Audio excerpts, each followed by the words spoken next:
Tere kallid tennisõbrad ja head uud, kuigi seda enam soovida ei tohi. Ma ei tea nüüd, kas karma saab mu kätte siin sellel aastal, aga kuna ikkagi esimene saade aastal 2025, siis ei saanud jätta soovimata. Mina endiselt saatejuht Gunnar Leheste ja algamas on siis 143. episood meie matšpalli saatest. Minu truu abiline Riho Kallus. Tervist, ikka kohal. Toomas Kuum. Tervist. Ja Alo Ojassalu. Tere.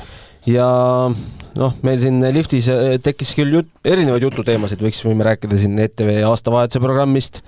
See meeldis sulle väga, ma siin aru. Ja, siis millest me siin veel jõudsime rääkida? Suhetest jõudsime rääkida, 5 miinusest. Eston Kohverist. Jah, et on ikka ebaaus panna Estoni Kohver nimeks, kui on olemas teine sama nimeline. Ja mõtlesime välja, et me paneme siis Toomase Kuum. Esineja nimeks. Või siis võib rahvusvaheliselt panna Thomas and Hot. Kuum ei pääse Santanast, nii et ta on ja jääb Santanaks. Aga ei, nagu arvata võite, kui nii suur foorum on koos, siis räägime ikkagi Australian Openist. Ehk siis selle Eesti laiuskraadi poolt vaadates kõige ebamugavama ajakavaga Suures Slam'i turniirist, mida saavad Eestis jälgida ainult öövalvurid ja need, kellel pole tööd. Kuulge, aga paslik oleks alustada heade uudistega jälle Eesti tennise jaoks, sellepärast et taaskord on Elisaveta Anikina võitnud turniiri. Rootsi tennise Europe 14 turniiri võitis ilma ühtegi setti kaotamata ja kõige tihedam sett oli üldse vist 6-3 finaalis. Palju õnne. Palju õnne. Jaa, palju õnne. Aga mina tahtsin natukene negatiivsemas toonis alustada. Nii kaua, kui te need tabelid siin lahti võtate. See on head jätkuvat, jah? Et natukene, tahaks natuke poliitilist juttu, tennise poliitilist, et seal on eellugu ka, et vaatasime siis Laiali mängu kodus ja mul plika on 6-aastane. Hakkame talle vaikselt otsima, mis ta võiks mis sportlikku harrastust võiks esimeses klassis tegema hakata järgmine aasta. Praegu käib ujumas. Siis küsis seal väga asjatundlikke küsimusi tennist vaadates, et miks ta ühe palli ära viskab, kui ta servima hakkab. Ma tean, et ta on varem ka, oleme platsil käinud niisama toksimas kuskil õues, et tegelikult vaimustub ja vaimustub üldse kõigest. Ja login siis mina sisse ennast kodulehele, mis on minule kõige kodulähedasema tennisekooli koduleht ja vaatan hindasid.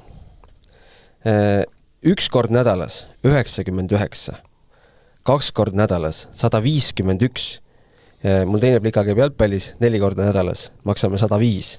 Ja kui ma nüüd paneks sama koormusega teise lapse tennist mängima 4 korda nädalas, 247.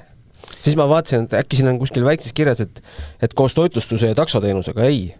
Ainult. Ei see, vaata, kuna seal Delfi on tööandja, siis ma usun, et palk on piisav, et seda lapse eest maksta.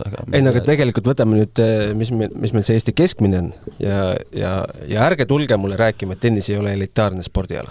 Ma tahan sulle seda öelda, et isegi see 156, 2 korda nädalas trenn, ma ütleksin kaasa võib-olla mõnes tennisekoolis võib isegi võib-olla ka kallim isegi olla, võib-olla mõnes on odavam.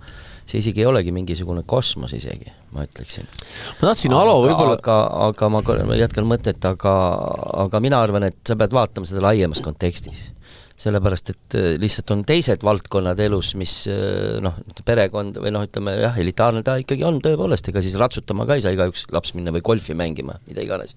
Aga ma arvan, muud valdkonnad ka mõjutavad. Et kui tõesti inimene saaks rahulikult panna nii-öelda sellesse laste arengusse ja võib-olla oma mingitele sotsiaalsematele tegevustele saaks rohkem ressurssi panna, siis oleks okei. Lihtsalt küsimus ongi selles, et nöör on kaelas inimestel, enamus. Ja enamus inimestel on rohkem kui 1 laps. Ma tahtsin korra, Alo, kas sina oled nii palju reisinud, nii palju võistlustel käinud, kas sa tänases maailmas kuskil näed, et see tennis ei ole elitaarspordiala? Kus on sellist koht? Kus see koht on? See on hea kindlasti. Just praegust nägin, et selles suhtes, kuna jube lahe, et sa selle teema võtsid, sellepärast ma olin hommikul praegust võistlustel. Ja me laias laastus sellest räägime ja tegelikult laias laastus, mis toimub natuke Eestis on haige. Ütleme, et see on haige ja ja baasihaldajad võivad rääkida mulle mida iganes, ma olen 15 aastat tegelenud tennisekeskusega ja ma tean seda, et no lihtne näide, Soomes me leiame kõige kallima saalitunni 38 eurot talikeskuses uipu ajal, on ju. Ja Eestis 50 pluss. Eestis kõige odavam on 51. Ehk siis kuni 58 ja nii edasi. Santana. Ma toon hinna lihtsalt sulle korra siia veel kilun juurde, et maailma rikkem riik siis per inimene Luksemburgis on minu teada siiamaani 25 eurot. Ja ma praegust naasesin just Ühendriikidest, kus lapse selline, no okei, me võime rääkida, et õue väljakul majamis ja nii edasi, aga lapse 1 kuu makse kord nädalas käies, ja see on 1,5-tunnine, mitte tunnine trenn, on $65. Et noh, valus on vaadata seda ja kuhu see kõik läheb, aga see pole veel kõige hullem, sa paned oma lapse alustama, selle raha sa kuskilt koorid kokku või palud endal palgatõusu mõni protsent, aga siis, kui su laps võistlema hakkab. Ja kui ta veel hästi mängib? Nüüd just see aasta Eesti Tenniseliit tõstis oma turniiri osavõtumaksude hinda, küll mitte oluliselt. Aga Tennis Europe ITF järsku avastasid, et neil pole raha. Et nad peaksid tõstma kõik noorte turniirid, mida lapsevanemad veel ei tea, aga 20. jaanuarist lähevad osavõtumaksud 2 korda kallimaks. Mis siis on, 50 või rohkem? Ei, seal juba hakkavad turniiri hinnad, need 3. katti lähed nüüd kas või see, mis meil Kadriorus, siis on 125 eurot. Ja ma just vaatasin, ma ise korraldan 26. aastat neid rahvusvahelisi turniiri, vaatasin õnneks. Noh, ma pidingi Tennis Europe'i teise kategooria ära ma tegema tagasi 3. kategooria, sellepärast, et teise kategooria osavõtumaks oleks olnud 95 eurot. Kuule, aga äkki on aune rahad nüüd siis või? Pagan ei ole. Kui suures ITF-ist tuli nii armas kiri, et tulevikus me proovime ka organisaatoritele mõelda, aga ühesõnaga see kogu see hinnatõus sa pead kandma ITF-ile üle. Ehk siis üle maailma lapsed hakkavad ITF-ile maksma iga turniiri pealt. Ja no natuke ajuvabaks ta on läinud ja ma olen sinuga nõus, et Eestis on tõesti tennis elitaarne spordiala. Mida ta ei ole, ütleme, ei ole kindlasti Soomes, ei ole Ühendriikides, ta ei ole. No, ta on selline mikroosa pere eelarvest, et aga jah, mis meil toimub, kurb on vaadata. Sisuliselt saad ainult jalgpalli ja korvpalli panna mängima, kus veel enam vähem, nagu, aga muid alasid, noh, ma ei tea, võib-olla seal judos või ma ei tea, kuidas seal. Ja, aga ütleme, enamus paljudel aladel see on tohutu koormus ja ütleme, Eestis on ikkagi inimesed on ikka väga vaiksed, ütleme, et häält ei tõsteta, no vingutakse seal kuskil kommentaariumites ja nii edasi. Eks tasapisi, ma olen korra näinud, kus kõik tennisallid paugu pealt tühjaks jäävad. Kui ma Saksamaal elasin, siis oli Becker Graf lõpetasid ja 3-4 kuuga olid kõik tennisallad tühjad. Täna natuke seda efekti on juba näha päevastes aegades. Kas või juba sellest, kui suuri hinnaalandused kõik klubid tegid jõulu uusaasta selleks, et hallid hakkavad tasapisi tühjaks jääma ja nagu ma treenite selle ma tegin oktoober lõpp vist novembris, tegin sellise eksperimendi, et jälgisin igapäevaselt, kas Tallinna tennisallides saab vaba aega 5, 6, 7 kellaajal. Ja absoluutselt iga sallis sa said endale broneerida samal päeval 2 tundi varem.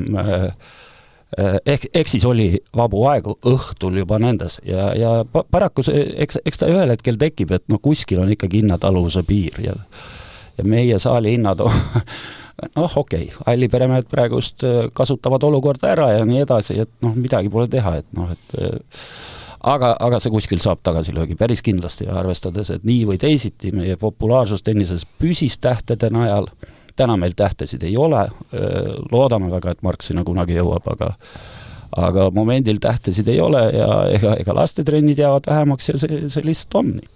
Ühel hetkel peavad allikeskused hakkama rahaga kalla tulema, see on päev selge.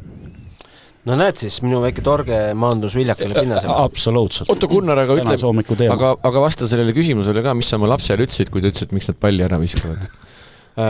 Et ta valib ikkagi, mis on nagu paremad. Erinevad kulumisastmed. Mitte ainult, seal on vahest ka see, et kui sa võidad, noh, ütleme seal võib-olla tiptaseas on see tsirkuleerib nii-öelda see pall seal pallipoiste, pallitõrukute vahel, aga tegelikult noh, ma võtan enda praktikast või ma vaatan, kuidas mängijad siit sageli on see, et minul on näiteks siukene, ma toon lihtsalt näite selline, et ma võtan selle, kui ma võidan punkti eelmise, ma võtan selle teiseks palliks. Sellepärast, et kui tuleb teine servimise ajal, eks on ju, et siis nagu noh, et see pall nagu vähemalt, et ei tule topelt viga või kuidagi, ma ei tea, see on mingi sisemine lihtsalt selline rituaal. Ma tahtsin Santana jutu jätkuks öelda, et sa ütlesid, et valivad paremaid palle, mis ei ole absoluutne tõde, et tegelikult valivad väga paljud valivad kehvemaid palle, mida oleks karvasemad, tempo aeglasem, tõrjel aeglasem, kõik nii edasi. Ja mida hästi palju näeme tuuril on ka see, et mängijad on ebausklikud, tahavad seda palli, millega nad võitsid punkti, tahavad ütlevad pallipoissile, give me a good one. Give me a good one, ja see on ka selline hästi tüüpiline. No ebausk, aga pluss ka mingil taktikega loomulikult inimene, kes ei taha kõrget tempot, valib vastupidi võimalikult kulunud palju.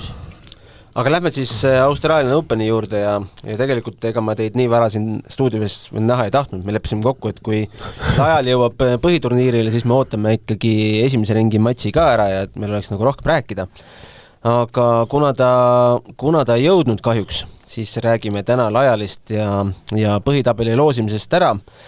No alustas siis Mihhail Kukushkini vastu 2-0, pani endise 39. reketi paika.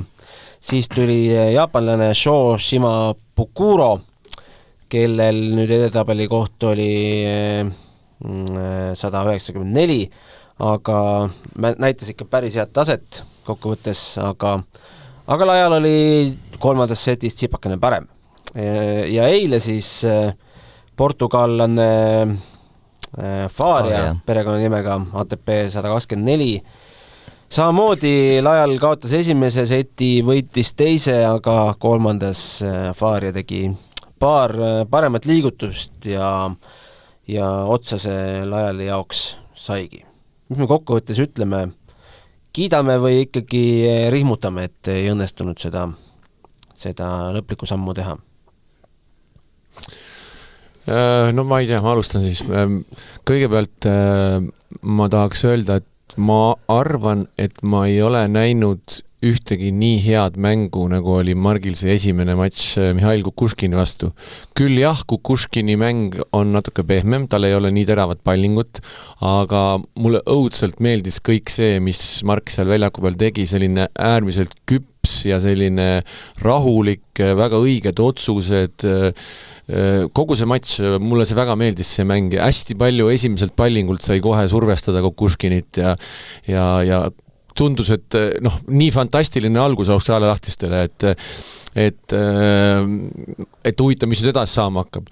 Loomulikult, teised kaks järgmist vastast olid mõlemad mehed, kes ikkagi mängutempo oli teine ja mõlemad mehed pallisid ikka hoopis teistmoodi ja tegelikult jaapanlasega mängus võiks öelda ikkagi, et jaapanlane mängis tegelikult need kaks esimest seti veel paremini kui Mark. Aga võib-olla sellepärast ta seisabki seal, kus ta seisab, sa ütlesid 194. Ta on 135 ka vist olnud. 135 ka olnud, et jaapanlane kergelt kukkus ikkagi ära matši lõpus ja Mark sai siis omal ühe käigu juurde panna, et Mark sai selle servirütmi kätte ja mängis lõpuga paremini jaapanlasest, et see oli üle noatera pääsemine. Ja muidugi see viimane kohtumine, see Faria on väga huvitav kuju, see kindlasti saab olema väga huvitav näha, ta on ju sama vana kui Mark eelmisel aastal 2 Challengeri võitnud, liiva peal on tal eriti hea mängija ja ma arvan, et see noormees tõuseb sealt peagi top 100 hulka, aga ikkagi võrdne võrdsega mäng otsustavas setisse, jah, see üks game, kuidagi naljakas oli see game, ma natuke jäi siuke tunne, nagu Margil hakkas kiire, sest kõik esimest 3 punkti ta tormas kohe võrku ja ta sai küll sealt selle 3. punkti kätte, aga siis tuli väga kummaline see põrke pealt rabak ja topelt viga lõppu, et võt see game jäi nagu kripeldama, et seal kuidagi oli mingisugune ebakõla, aga tervikuna mina ütleks küll, et kuidagi areng on õiges suunas ja kõik kuidagi tundub ikkagi praegu on näha, et Mark läheb paremuse poole, et selles mõttes ma arvan väga positiivne turniir ikkagi. Ma üldiselt ütlen seda, et see, millele sa korra juhtisid tähele, mulle tundus vähemalt ka selles ka kolmas mängus, et ta enam-vähem ikkagi suutis olla nagu tasakaalukas, seal tegelikult vastane oli päris närvis, et ta võib-olla seal oli üks hetk, mille oleks saanud võib-olla paremini ära kasutada. Mina väidan, et siis see teise seti lõpp, ütleme, vastane ikkagi esimest servi ei saanud sisse korralikult, millest tänu sellele esimese servile ta tegelikult kõik need ju murdepallid lahendas. Minu arust oli see millegi pärast, minu jaoks oli oluline ka see esimene game, mille küll Mark võitis 1-0, ta oli 40-15 sellist täiesti nagu kontrollis seda üldist õhustikku, et vastane oli mentaalselt segaduses. Ka, noh, me ei tea, kui oleks nüüd kergemini, et just selle game'i oleks pidanud Mark saama kergemini, aga siis tal oli, vastasel oli ka 2 murdepalli, no need lahenesid, ütleme, suht kindlalt Margi kasuks. Ja sealt alates nagu jälle, noh, see mäng läks kogu aeg nagu selles mõttes nagu võrdsemaks või et vastane nagu sai nagu mentaalselt mängu paremini sisse. Aga see game, no mina ütlen, see teine punkt oli ka, et ta natuke hindas selle hästi ju surus ja võis võrku isegi sinna liikuda, et ta läks natuke hilja.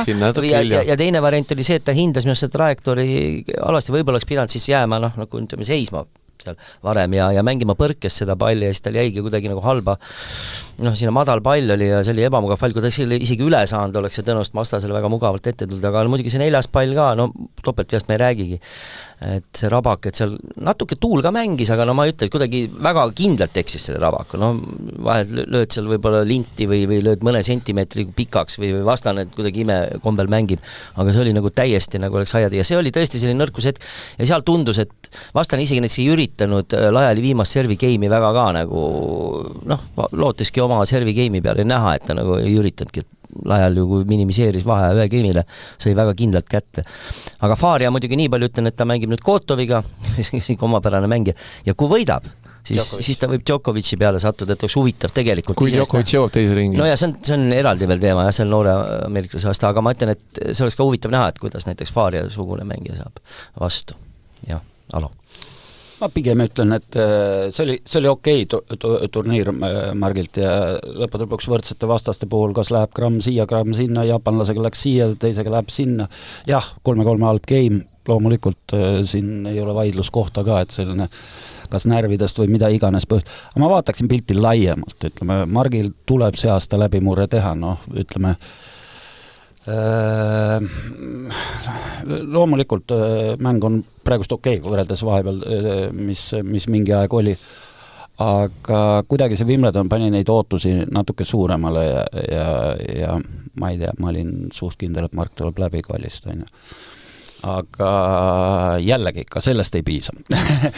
Peab see aasta midagi kuskil paugatama, ta ei pea olema Grand Slam, ta võib olla whatever mis turniir, olgu see ATP või mida iganes, aga kuskil tuleb see läbimurre teha, kuskil tuleb ennast vähemalt kindlalt kvalide nimekirja see aasta saada. Pluss miks ka mitte põhitabeli sinna taha otsa ja tegelikult on see hüppe võimalik, selleks on 2-3 head turniiri vaja. Aga aeg tiksub, tiken. Et see läbimurre tuleb tehaseks, et paraku see 200-100 on nii valus samm seal teha, aga see somehow tuleb. Jürgenil oli seal paar head challenge'i, millega tuli ja mina loodan, et see juhtub. Ja ma ka loodan ja ma tahangi öelda, ma just Aloga nõus väga, et just see läbimurre teha niimoodi, et ütleme, et ta isegi saaks juba ka põhitabelisse võimalikult rohkem otse ja siis nendel vahepealsetel turniiridel noh, miinimum siis kvalifikatsioon, et ta saaks neid punkte, et ta ei peaks, sest tegelikult kui sa vaatad seda kvalifikatsioonitabelit, kogu nimekirja, seal on ikka väga palju korralikke mängijad ja seal sõltub ka loosist, on ju seal, kuidas mõni vastane ei sobi ja seal on natuke sükest, noh, ütleme, see on raske teekond. No mis sa öeld, et see halb loos oli, mis ta sai? Ei olnud, aga ma tahangi öelda, et ma räägingi, et kui sa vaatad kogu seda listi seal, seal on ju selliseid mängijaid, kes on, noh, mõni on võib-olla natuke vanem juba ja kes on kunagi olnud väga kõrgel ja kuule, mõlemad Next Generation finalistid on kvalifikatsioonis, Tien ja Fonseca olid mõlemad väga rasked mängud. Selles mõttes, ütleme, ta loos oli jah, suhteliselt hea, aga ma ütlengi, see kogu aeg, see on päris frustreeriv võib-olla, et nagu see kogu aeg jäädki sinna, nagu ma olen Alo mõtteski ja paljud jäävadki ja sa ei saa seda, sul on vaja see noh, mitte küngas, vaid see mägi on vaja ületada, et sa saad nii-öelda sinna sellesse tantsu sisse, et kogu aeg, ja isegi kui sa vahel kaotad võib-olla kiiresti, aga sa oled nagu stabiilselt seal, no sa pead ikka sinna 100 piirimaile igal juhul jõudma, seal on väga raske, jah. Meil Jaan Martinson tegi seda oma klassikalist aasta ennustust, seal ta pani laialile selle aasta latiks 150. Oleksite kõrgema pannud? No jah, ma tahan öelda, et seal pole vahet. Kas sa oled 150, 210 või see on... Samad turniirid, samad... Ikka 100. Ma ei mäleta, kelle noore mängiga kohta. Ma just see nädal lugesin, kus võttis eesmärgiks endale top 100 ja tänu sellele 3-4 kuud mängis, noh, ta just kirjeldas, et nüüd ta on, keegi, kes praegust tõusis järsult sinna 30 hulka, ütles, et see on nii kõva psühholoogiline piir. Ja mängijatel on see top 100, seks, et see automaatselt märgib ka Grand Slamide põhitabeleid. ja seal on metsik vahe, kas sa alustad, mängid 3 päeva järjest neid tough mänge ja siis tuleb, no vahest on see ka kasuks, ütleme. Aga kui juhtub vihma sajab päev 2, siis sa ennem põhitabeli mängu mängid seal järjest mänge. Ta ei ole lihtne, ta ei ole psühholoogiliselt lihtne. No ja teine väga põhimõtteline vahe on see, kas sul on turniirid ATP 250 või Challengerid, no, see on väga-väga suur vahe. Absoluutselt nõus. Punktid ja asjad, see on meeletu vahe. Sa ikkagi seal ATP turniiril võidad ühegi isegi mängu ainult, eks on ju. Jah, et kui sa pääsed sinna põhitabelitesse, et sul Grand Slamil ka, kui oled aasta läbi 100 hulgas, no ühe ikka põhitabeli mängu kuskil võidad, noh mingi ei saa olla lõpmatult halb loos, ütleme.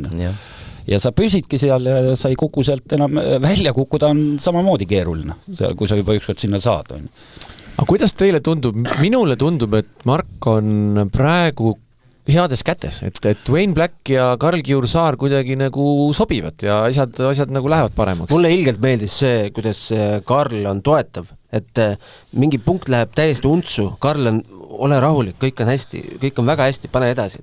Et seda mingit, et nende kehakeel on selline hästi toetav, mulle meeldis. No tundub ka, et nad on ikkagi, ütleme, noh, selgelt treeneri omadused on üks asi ja oskused, kogemused ja mõni endine mäng ja noh, Blake Black ongi ja no Karl on ka mänginud Eesti tasemel ja ka ITF-i turniiridel. Aga tegemist on ikkagi selles mõttes intelligentsete inimestega, et see ka noh, võib-olla vahel on vaja sükst natukene hagu anda, aga seda ei ole vaja Lajalil on kindlasti töötahe ja see on olemas. Et seda on ka tunda seal taustal ikkagi, et see on ka oluline. No saame näha, vähemalt mul on hea meel, et nüüd kuuleb ka natuke treeneri mõtteid, eelmise treeneri Margi ei kuulnud ega ei teadnud midagi. Mis toimub, mis taktika valiti või mida igal? Natukene tahaks võimalik siin lihtsalt saada mingeid kommentaare asjadele. Ja väga hästi analüüsib. Me saatsime talle WhatsAppi küsimused ja saatis siis voice message'id vastu, mis põhimure tal oli, et tegutsevad Lajali tõrje mängu kallal, et tõrje oleks strateegiliselt ja taktikaliselt nagu paremini valitud, et varem ta ei ole sellele nii palju keskendunud, on kuidagi lõdvestunud olnud tõrje mängu. Ma vaatasin ka, kui te mäletate, seal otsustavas setis Faaria vastu oli tal ka, kui tal see murdepall oli, et noh, nüüd ongi see kompromissi koht, sa tunned loomulikult väljakul seda kõige paremini, kuidas sul see serv tuleb, aga nüüd kui palju sa blokid, kui palju sa katad. Sa mõtled see 3-2 peal? Just, et seal tuli ka see blokktõrje, mis jäi lühikseks, et noh, loomulikult see mängija ise teab seda, tunnetab seda, aga nüüd ongi, kus sa leiad selle täpselt selle kompromissi, näiteks noh, kui Kuškin, kes servis pehmemalt Lajal mängis fantastiliselt hästi seda tõrjet sinna keskele jalgadesse ja Kuškin oli ise kohe nagu surve all. Aga no jah, et kõvemate servijate vastu ka, et sa saad selle esimese servi ära neutraliseerida, et sa saad selle nii piisavalt pikalt tagasi, et sa hakkad mängima pallivahetust, et selliseid punkte oleks rohkem ja rohkem. Et seda jah, Wayne üritab Margi aga vahepeal ta tõrjus, kui see Faaria vahepeal servis, see teist servi mitte kõige õnnestunumalt, või ütleme, ei olnud nii ohtlik, see vahepeal ju Lajal tegelikult karistas lausa tõrjelt isegi ära. Ja ütleme, see tõrje, millest sa räägid, ega noh, eks ta oli jah selline natuke lühikes, ta pidigi lühikes jääma, sest ta oli diagonaal. Aga ega ta nüüd ka kõige mugavasse kohta ei kukkunud, et see oligi ainuke koht, kus teoreetiliselt võib vastasmängija võib eksida, aga no ta lõi seal selle kohe pani selle kõva löögi seal. Ma veel kord ütlen, et need on üksikud punktid momendid, täpselt, ja tore, kui treener ütleb Sofia, millega ta loodab mängu paremaks teha. Seal see pole isegi nii oluline, igal treeneril on oma nägemus asjast ja loomulikult midagi parem. Mark on õigel teel, ütleme, mänguliselt, aga jällegi lõppkokkutes ei loe, et me arutleme siin, et selle punktiga oleks võinud nii ja võinud ja nii edasi, kui sul tekib mäng, tekivad võidud, tekivad enesekindlus. See ei mõjuta nii palju mängu, jah? See on kõik omavahel seotud. Kui kõik asjad on olemas, jah, tõesti, tuleb olla kannatlik ja oodata oma läbimurret ja uskuda sellesse. See on nii lihtne, ma võin neid näiteid lõpmatuseni tuua. Kus Karlovitš 9 kuud järjest ei võitnud ühtegi mängu, otsustas lõpetada ja järsku mängis ennast 280 pealt 35-ndaks vist mõne kuuga.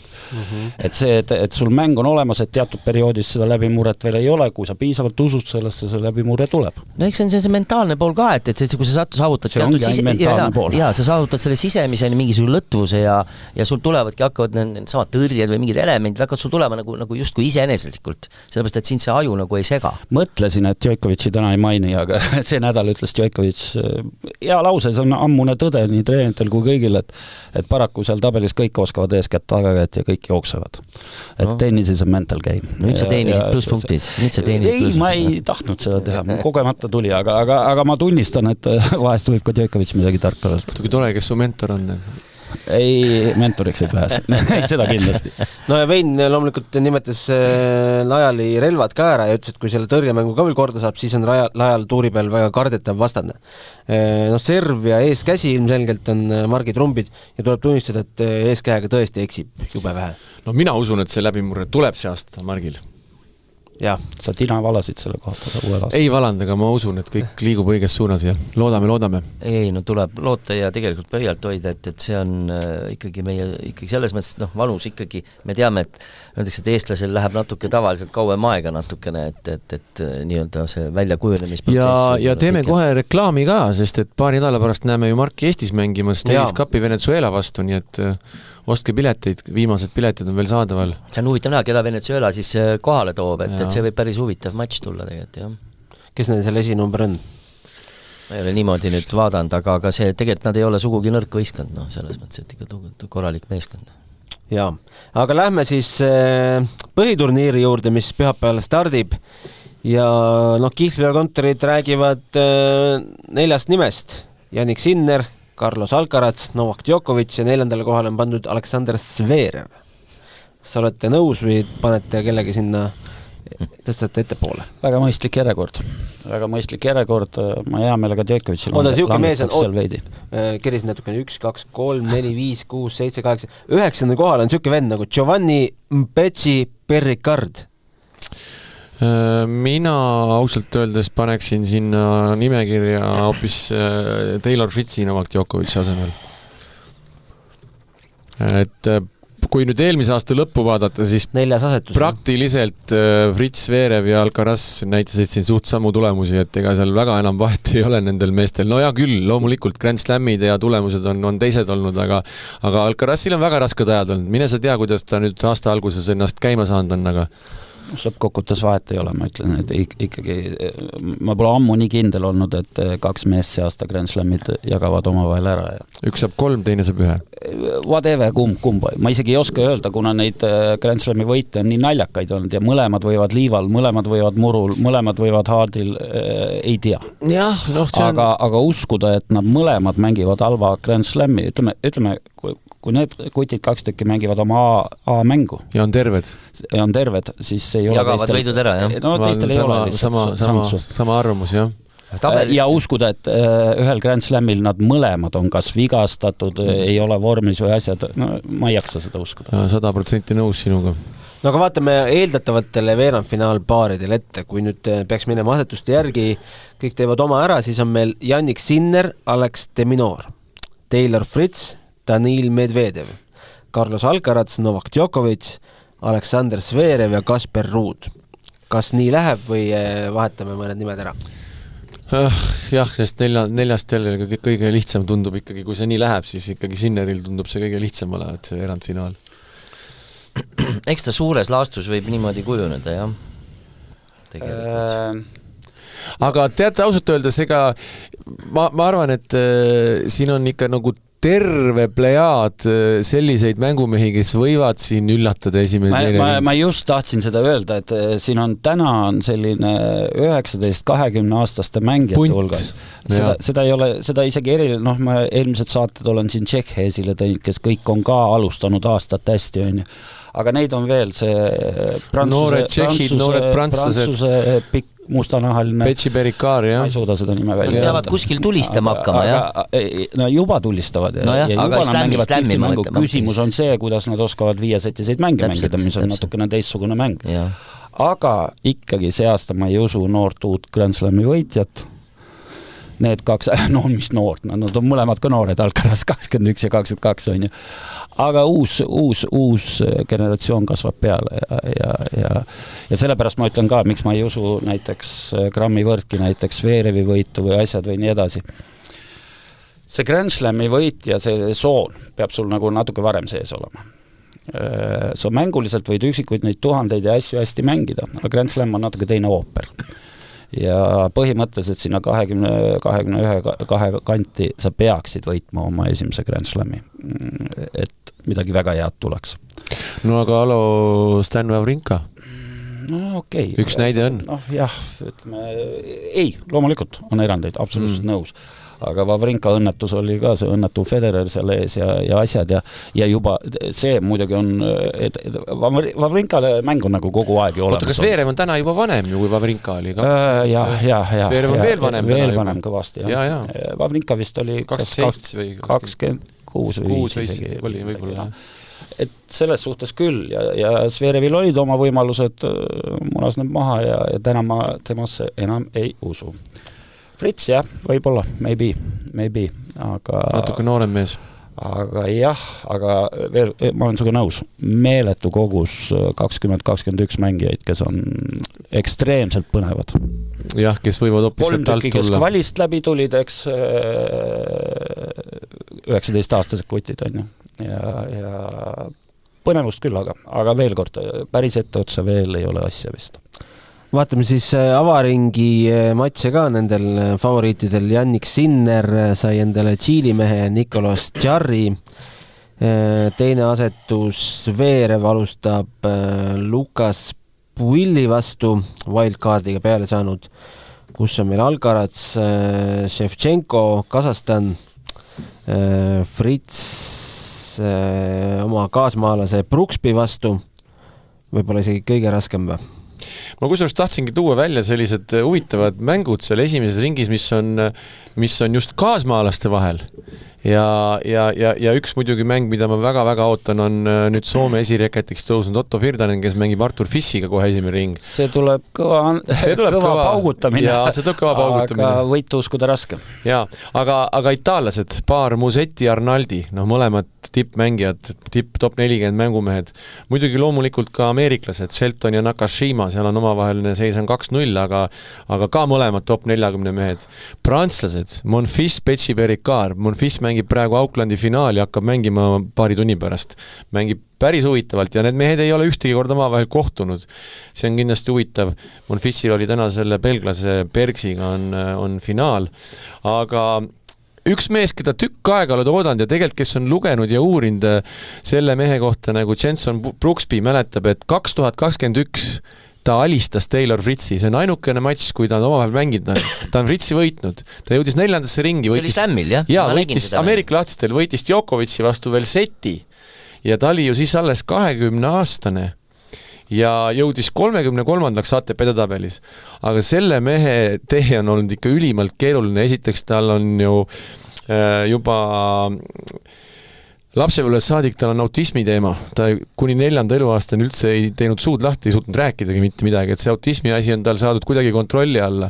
Siis tal juhtusid ju need lood, et talle anti 18-kuuline võistluskeeld, sellepärast, et ta 3 korda ei ilmunud dopingu testile. Ja peale seda jama, ta sai selle küll natukene tehti tal see karistus lühemaks 12 kuu peale.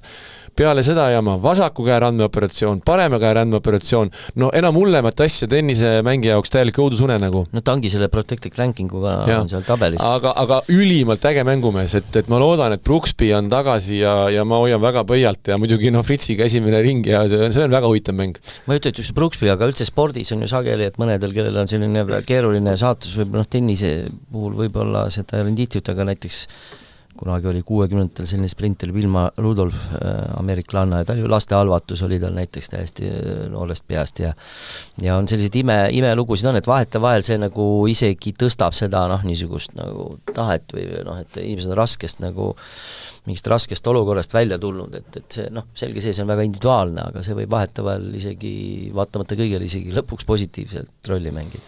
Jah, aga neid näiteid on ju päris palju, kui me näemegi, et mängijad, kes on sattunud mingisse ülimalt raskesse olukorda tänu sellele pärast teevad tõusu. Aga see ongi mentaalselt, nad on saanud tugevaks. Just täpselt. Ja Alex de Minaur, kelle me lugesime siin ka kui potentsiaalse veerandfinalisti ette, et alustab Botic Van de Zandschulpi vastu. Ei ole ka päris lihtne. Ei ole lihtne. Alati ohtlik mängumees.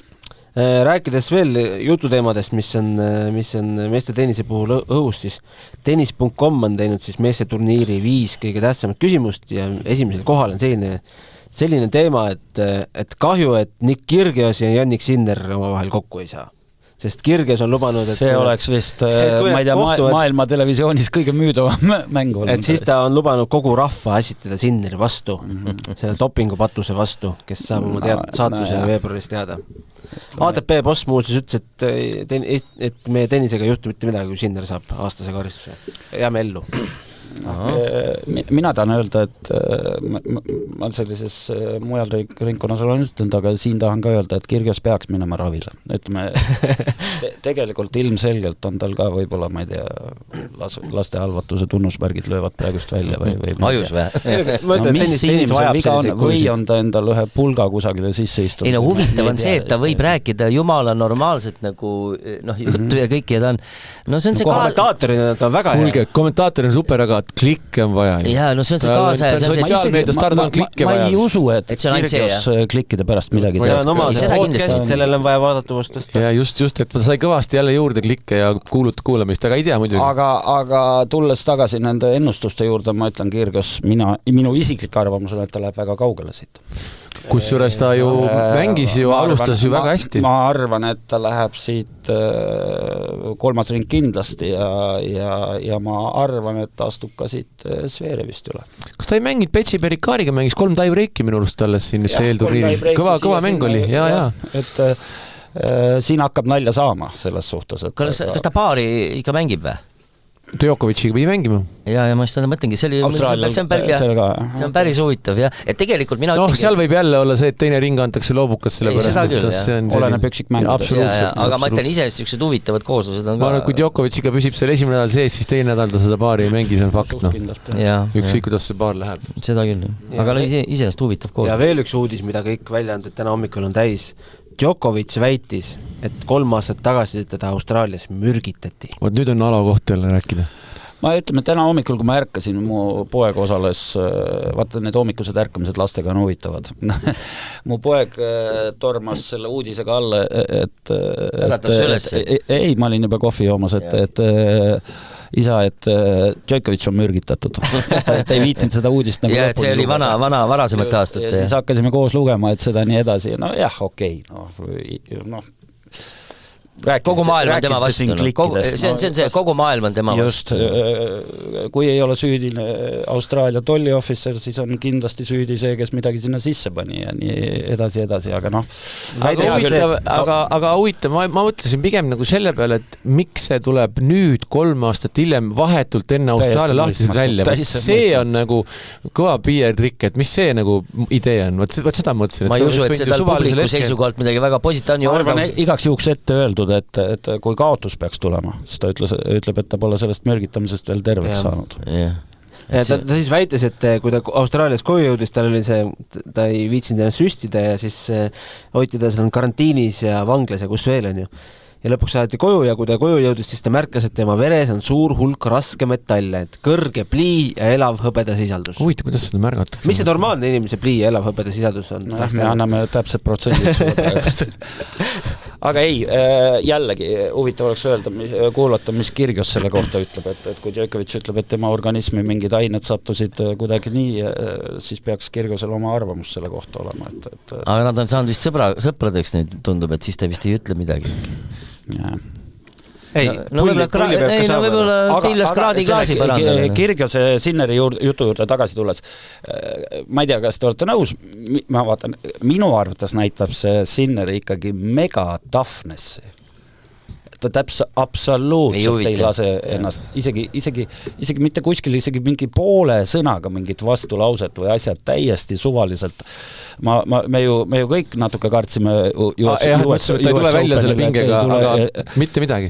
Esiteks publik ei reageerinud mitte kuidagi ja tema ise oli ka. Kõva vend on. Jah, on küll kõva. Mentaalselt ikka väga kõva. Nii, lähme naiste juurde. Lugesin siin ette meeste puhul favoriidid. Kihv ja kontorite arvates on naiste 4 top favoriiti Arina Sabalenka, Coco Gauff, Iga Swiatek ja Jelena Rybakina. Ja 5. kohal on siis Sabalenka, mis finaali vastane see Quinn Sheng tal oli. Kas eelmine aasta Austraalia Open oligi või? Sheng on jah korra olnud vastane, jah. Kuidas naistest tundub vahekord, et kas Sabalenkale üldse keegi vastu saab? No tundub, et ei saa, aga ma ise kuidagi see aasta eelmise aasta finalist oli Schengen. Ma olen Kaufi poolt see aasta ja loodan, et tüdruk lõpuks ka läbimurde teeks, aga puht nii ma arvan, et ei saa selle Sabalenkale praegust vastu keegi. Aha. Jah, see võib-olla on ka selline Grand Slam, mis nagu on number 1 ikkagi Sabalenka jaoks, kus ta oma asjad ära teeb. Mul tuli kohe meelde see Austraalia lahtiste matš Kaiaga. Kaiast ikka jagu ei saanud, aga lihtsalt. Ei, ta tegi ka oma asjad ära seal. Tegi vajalikud seinad ja topeltvead ja need tulid ära. Lihtsalt niisugune positiivne mälestus tuli meelde. Aga ma olen nagu natuke Aloga selles mõttes nõus ja ma ise loodan ka, et tuleb Kaufi läbimurde aasta, et võib-olla, kui keegi talle vastu saab, siis see ikka number 1 võiks Kauf olla. Mitte keegi teine. Muidugi jällegi pole välistatud igasugused üllatused, seal on väga palju noori, tšehhe, venelased, asjad, nii edasi, pole välistatud üllatused. Tuletan meelde, et viimastel aastatel on, ikka viimase 10 aasta, kui me võtame peale Williamsi ja Šarapova lõpetamist, siis üllatusvõitjaid on olnud küll ja küll, alates seal Raducanust ja asjadest, Qualify'ist, niimoodi, et naistes ma pean üllatusi võimalikuks. Äkki Mirra üllatab? Jah, miks mitte? Mirra, kui oma närvid on korda saanud, eks tal nüüd eelmise aasta kaotused, mis kõik tulid tegelikult kihvti mänguga, aga ütleme selle nooruse ei oska öelda. Tema on ju see potentsiaalne veerandfinaali vastane vist Sabalenka. Ja ta on üleval, jah. Ja õudselt, mul oleks õudselt hea meel, kui nii juhtuks, aga ei tea. Naistes võib seda juhtuda, meestes mitte. Hiljutised mängud ju räägivad ju Kaufi kasuks. Seal Rihadis toimunud aastalõputurniiril poolfinaalis pani Sabalenka kotti, seal alagrupis Svianteki, Pegula ja finaalis siis eelmise aasta Austraalia Openi finalisti Schengi. See on jälle seesama jutt, mis Alo rääkis, et see on nii teine formaat ja nii teine turniir, et Grand Slam on Grand Slam, et need on nii erinevad spordialad praktiliselt. See on peaaegu erinevad spordialad. Absoluutselt. Naised ikkagi mängivad ju 3 seti võiduni. Ei ole asi selles. Grand Slamid on 2 nädala formaat. Seal on järjestikas sul on mängudes pausid sees, mängid üle päeviti ja asjad ja mängijatel puht mentaalselt on Grand Slam üks asi ja ülejäänud tennis on teine asi. Absoluutselt. Siis näiteks finaalturniir üks aasta, kui võitis kunagi Elina Svitolina, mängis ju supermängu, eks on ju, tookord ei oleks ju keegi võib-olla ennustanud, ta võitis. Et sageli kipub just naistel eelkõige olema see aastalõputurniir, et kus on nagu täitsa võib minna teistmoodi, kui meestel on meestel vähem, aga ka meestel on olnud paar korda, jah. Davidenkod, Nalbadjanid, asjad, kus tuleb põhimõtteliselt meesmetsast ja Nalbadjan võitis kõike 3. Kasvõi või mäletame seda sama Aneti aastalõpu Masters turniiri, kui 8 eurooplast viiakse mäe otsa, antakse, ma ei tea, mis pallid kätte ja seal ei saanud praktiliselt maailma tipud keegi pallil pihta. Seal oli mingi väljaku katte. Ja väljaku katte ka veel ja täitsa nagu, täitsa öö ja päev. Esimesed ringid olid täiesti, ei olnud üldse midagi vaadata. No aga neid ei saa võrrelda, jah. Naistes on need esimese ringi maiuspalasid kohe päris mitu. Hakkame kohe esimesest mängust pihta. Sabalenka Stevens on raske vastane. Siis on meil Kauf Kenin.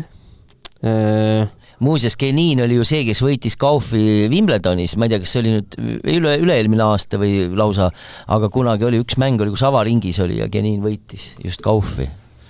Ühel Wimbledoni avaringi mängus, nii et Kenin on siuke selles mõttes võib ohtlik olla, jah. Aga ma ütlen, kui Kauf mängib ongi mentaalselt ja mängib oma mängu välja, siis ta peab selle võitma, aga siin on jah huvitavaid mänge. Näed, ma hakkasin kohe vaatama oma lemmikut. Kahju, et Alo ei osalenud meil seal ennustusvõistlusel, me tegime ennustusi. Peame korrektiivid tegema et Alo oleks emotsiooni tuleb juurde igal juhul. Me istusime kommentaatoritega, tegime väikse 2025 ennustusvõistluse, siis kus võidab ja mõned erinevad teemad seal veel. Me panime vist, ma ei mäletagi enam kõiki neid positsioone. Mingi 15-16 positsiooni või rohkem isegi. Aga ma hakkasin vaatama lihtsalt Muhhovat. Jah, ma just Podoroska, jah. See, kes ühe korra mängis vist Prantsusmaa lahtistel, kes lausa poolikus. Siis teist aastat järjest saavad avaringis kokku Osaka ja Garcia. Ostapenko bench'is, ma ei tea, mis seisundis praegu bench'is on füüsiliselt, et aga sa tead, mis seisus Ostapenko on või? No ka ei tea, jah. Seda ei tea mitte kunagi mitte keegi. Jõulud jäid vahele. Seda ei tea Ostapenko ise ka ei tea. Aga see on ka siukene mäng, mis võib ka täitsa vabalt. Osakat me oleme üldse ära unustanud. Sa ütleski Osaka Garcia, noh. Ütlesid, ma ei kuulnud. Aasta lõpu finaalturniiri võitjaga. No kuulge, Rybakinaga on ka teema üleval. Tema treener, nimetage nüüd see eelmine treener, mida see võttis tagasi. Sellest oli, kes ma ei mäleta, kes tennise legendidest, kas oli äkki see Chris Evert või kes see ütles seda, et see tuleks lausa VTA tasemel ära keelata. Aga mis see konkreetne käitumine oli? Hetkel ongi praegult ajutine keeld peal kuni uurimise lõpuni. Aga mis see konkreetne käitumine oli? Kuigi mängija nagu vaidleb vastu sellele. Seal on mingisuguste teiste kaebused näinud treenerit, ma ei tea, kas sõimamas või isegi kas löömas või midagi sellist, ega ma päris täpselt ka ei tea. Aga sõimuga kindlasti seal, et kuidas mängija laseb ennast nii alandada või midagi sellist. Et vastupidisid kaebused on rohkem vist tennis, et treener ei sõima, laseb olla väljakul niisama. Ja, et ma ise mõtlen, et kui Rybak ei ole selle kohta nagu väga palju ütlemist, mis see teiste asi on. Noh, ma ei tea, võib-olla jah, avalikult öeldke siis. Siin saab ju neid paralleele kas või mehisviruga natuke tõmmata, et ei, ärme tõmba. Me ei ole kindel, kus on teada, et midagi sellist. Ei, Rybakina puhul ei ole see ju. Mitte see, jaa, aga ma mõtlen, natukene ütleme, seksuaalne asi on natuke teine. Õpilasel endal ei ole pretensioone, aga kõikidel teistel on. See teema. Sa mõtled sellest, et ta nagu mõju all või? No nii-öelda inimlikise mõju. Ma lugesin, see oli paar päeva tagasi. Ma võin sassi ajada, kas oli see Billie Jean King või Evert, mingi sellise naiskorufe, keegi Evert on vist vähe võtnud sõna, et pigem on see võib-olla Billie Jean King, et umbes, et VTA peaks sekkuma sellesse. No mis kuradi moodi sa profispordis sekkud? Mängija palkab ju treeneri, minu teada, nii palju, kui ma viimati tean. Aleksandrova, Raducanu, siis seal on Anissimova on seal allgrupis seal. Ja praegu siis Rybakina treener on nüüd see Goran Ivanisevic. Ma ei saanud ka aru, et selle artikli järgi see aru, ta ongi nagu ajutine nagu justkui. Ma sain ka aru nii. Jah, et nii, et hetkel on Ivanisevic, et siis for the moment on öeldud. No praegu ikka kõige huvitavam treener on Andy Murray. Sellest me ei räägi. Andy Murray hakkab minema. Seal on ka ju lendab karvaseid ja sulelisi. Ma ei jõudnud läbi lugeda hommikul, ma võistlus nägin sellist pealkirja, et Djokovic oli kuidagi ütlenud, et Murrayl on väga erakordne ja huvitav visioon tema tennisest või mingi selline, et ma ei tea nüüd, kas Djokovicil on mingid tiivad kasvasid külge või ma ei tea, see pealkiri oli umbes selline, et ta tuleb täiesti uue tennisega serv-volle või mis, ma ei tea. Või siis väga raskes positsioonist imepasseerlöögid ja see on nagu leiuse Tommile prouad oli, et nii Toomas, nüüd kõik keerulised pallid lööb piiri peale ära. Marri ilmselt sama ütles Djokovicile. Asi on keeruline, siis lööb piiri peale ära. Aga ma mäletan muidugi, mul see Marri puhul, kui korraks tuli, mul on ikkagi kuidagi siiamaani see silmel, öeldakse, et see olümpiaks, aga tegelikult tõeline olümpiaturniir, mis nagu algust lõpuni oli nagu võib võtta nagu selle põnevuse koosseisu järgi, mis oli väga sarnane, oli tegelikult Londoni olümpiaturniir, kus olid megamängud olid. Wimbledon 2. Ja, see oli tõesti reaalselt Wimbledon 2, et seal ei olnud küll seda tunnet, et et see on olümpia mingi, et see ei ole üldse oluline, seal muidugi Marri, kui seal mängis. Ja Federer ju püüdis seda üksikmängu tiitlit, ta sai raskelt seal Del Potrost jagu ja mis seal imemängud olid, Marri mängis ju, ta on mänginud ka teisi mänge hästi, aga minu see turniir oli nagu algust lõpuni nii perfektne, et. Jah, seal suudeti finaaliks pileti hinnad 23,000 naelani ajada, mäletan seda. Minu arvates seal võiks niimoodi olla, et kui Djokovic tuleb nüüd pressikonverentsi, et ta võtab treeneri ka kaasa. Need oleks lahedad ettevõtmised. Võiks täitsa olla, nad huvitaval kombel, nad vist omavahel, kui neil seal avalikult nagu nad, eriti koroona ajal, kui seal arutati, siis tundus, et nendel oli nagu kõige isegi omavahel nagu selline connection oli nagu kõige parem nagu. Eks seal tipus oligi, tema oli Djokoviciga nagu natuke paaris ja Nadal Federeriga ja nii need sõprusgrupid olid. Aga. Nad oleks võinud ka siis aastavahetuse mingi show teha. Showst rääkides, Austraalia Open on oma nende eelprogrammiga minu arust sel aastal päris kõvasti juurde pannud. Rääkides sellest, et eile oli vist Djokovicil mingi heategevusõhtu ja Rod Laver Arena oli välja müüdud, siis mingi päev toimus selline asi nagu One Point Slam. 16 amatöörmängijat ja 16 valitud profi 1 punkt. Ja 1 punkt. See on nagu selles kaasaegses viivises ühe torke. Muideks ma võin sulle öelda, et ma olen teinud ühe korra elus siukse turniiri ja see võib päris äge olla, aga mitte küll 1 punktiga. Me tegime niimoodi, et 4 punkti oli. Ainult 2 servi ja 2 servi oli.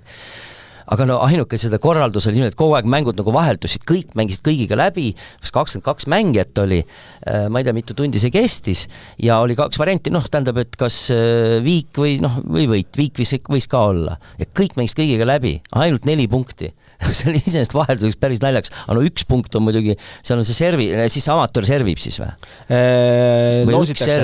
Amatööril on 2 servi ja profil on 1 serv. Okei, no see on loogiline, et 1 serv vähemalt, et tegelikult ei show'd, maailm ongi. Ma kuulsin ühest teist podcastist, seal üks amatöör oli päris kaugele jõudnud kuskile 8. või veerandfinaali servi, siis läbi kõik.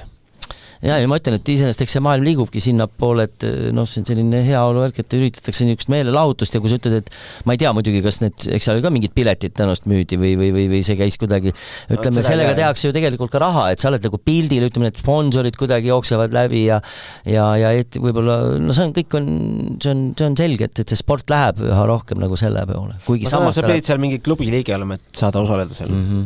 Aga Eestikatel võiks ju pakkuda inimestele võimalust. Ei, aeg-ajalt on ju midagi tehtud. Ma ei nuudi vastu mängida. Et ikkagi on ju meil toimunud, aga meil on see teema muideks, Riho võib kinnitada. Et tegelikult see teema on meil alati olnud üleval, et selline, aga tead, mis kipub olema, ma olen Riho minuga nõus, et sageli mõned inimesed, kes muidu on sellised võib-olla väiksemas ringis, teevad väga hästi, ütleme, show'd ja siis, kui sa pakud välja selle mingi reaalse mingi asja, siis nad kuidagi taanduvad, kardavad või ma ei tea, see on ka olnud, on ju nii. Ma arvan, et see annaks päris hea võimaluse seal esimestes päevades ka mingit elevust tekitada. Veerandfinaalidest alades nagunii rahvast voorab kohale, aga Ja. Meil on ka üks idee siin Rihoga, aga see ei puuduta otseselt eestikaid, aga me ei räägi praegu. Kusjuures praegu ma hakkasin mõtlema, et miks lihtsalt vist ei jätku aegasid, aga see oleks eestikatel päris huvitav formaat ja see, millest me rääkisime. Aga me praegu seda väga põnev, hoiame pinget. No aga paneme siis ennustused ka, et mees, naine, kes võidavad? Alustame Rihost.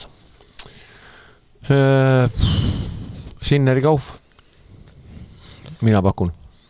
Meestest Sinner ja ma ei ole ka originaalne siin selles mõttes, et ma panen ka Kaufi sellepärast, et ma nagu sooviksin, et ma alati on nagu see soov ka, et oleks ju tore, kui Kauf võidaks.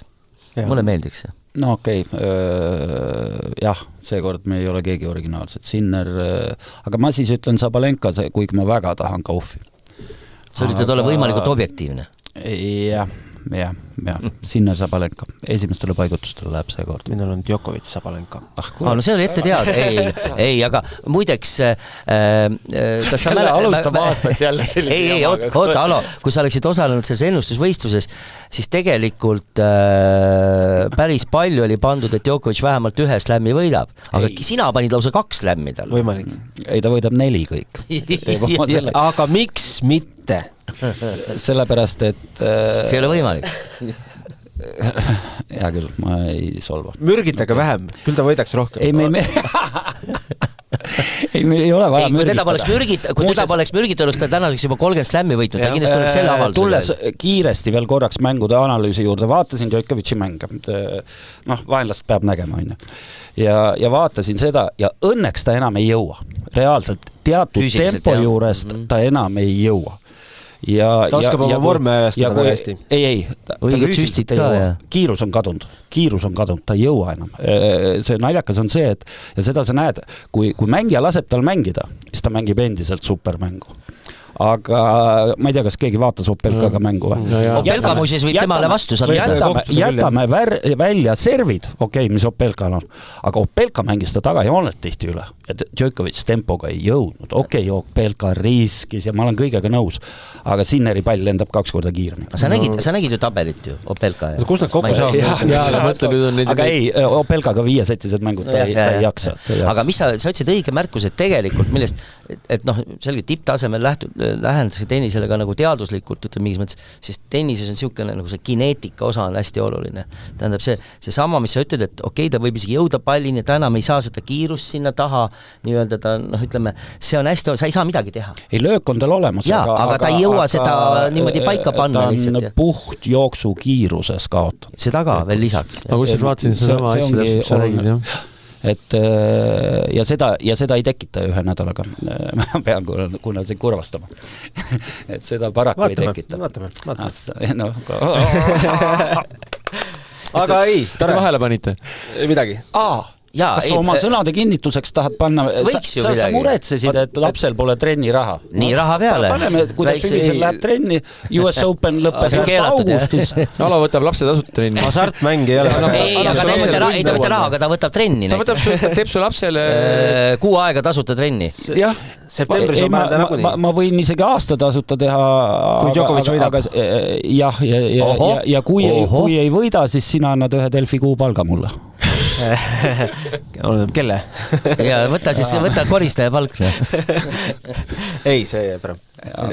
Aga paneme, et selles intriig on olemas igal. Teises maailmas me teeme nii. Intriig on olemas. ATP 5 hulka ta enam tagasi ei jõua. Djokovic ja Grand Slami ta ei võida. Oli mingi ennustus, ma arvan. Oli. Me panime neid kohti ka. Kuskil 10 lõpuks. Ja ma arvan, et Mastersi veel aasta lõpuks ei jõua. Hea küll, aga mis me nagu räägime, me räägime ikkagi mehest, kes on läbi aegade kõige rohkem saavutanud praegu, et kuule, tegelikult on ju, kuule, lõpetage ära, kaua võib, ja meie saate esimene pool oli ikkagi selles, et see aasta mingi invasioon toimub 20-aastastel. Minu arust Gröönimaa invasioon tuleb. See, mis ta ikkagi tegi olümpial, see oli ka ikka ime, ta neid imesid on teinud. Ja, muidugi, igal juhul. Lasta olla. Kuulge, 2 nädala pärast siis samas koosseisus ja vaatame, kuidas selle asjad üle Djokoviciga siis läks. Ei, seda me võime nädala pärast. Aitäh kuulamast ja kena päeva jätku. Kõik head. Kõik head.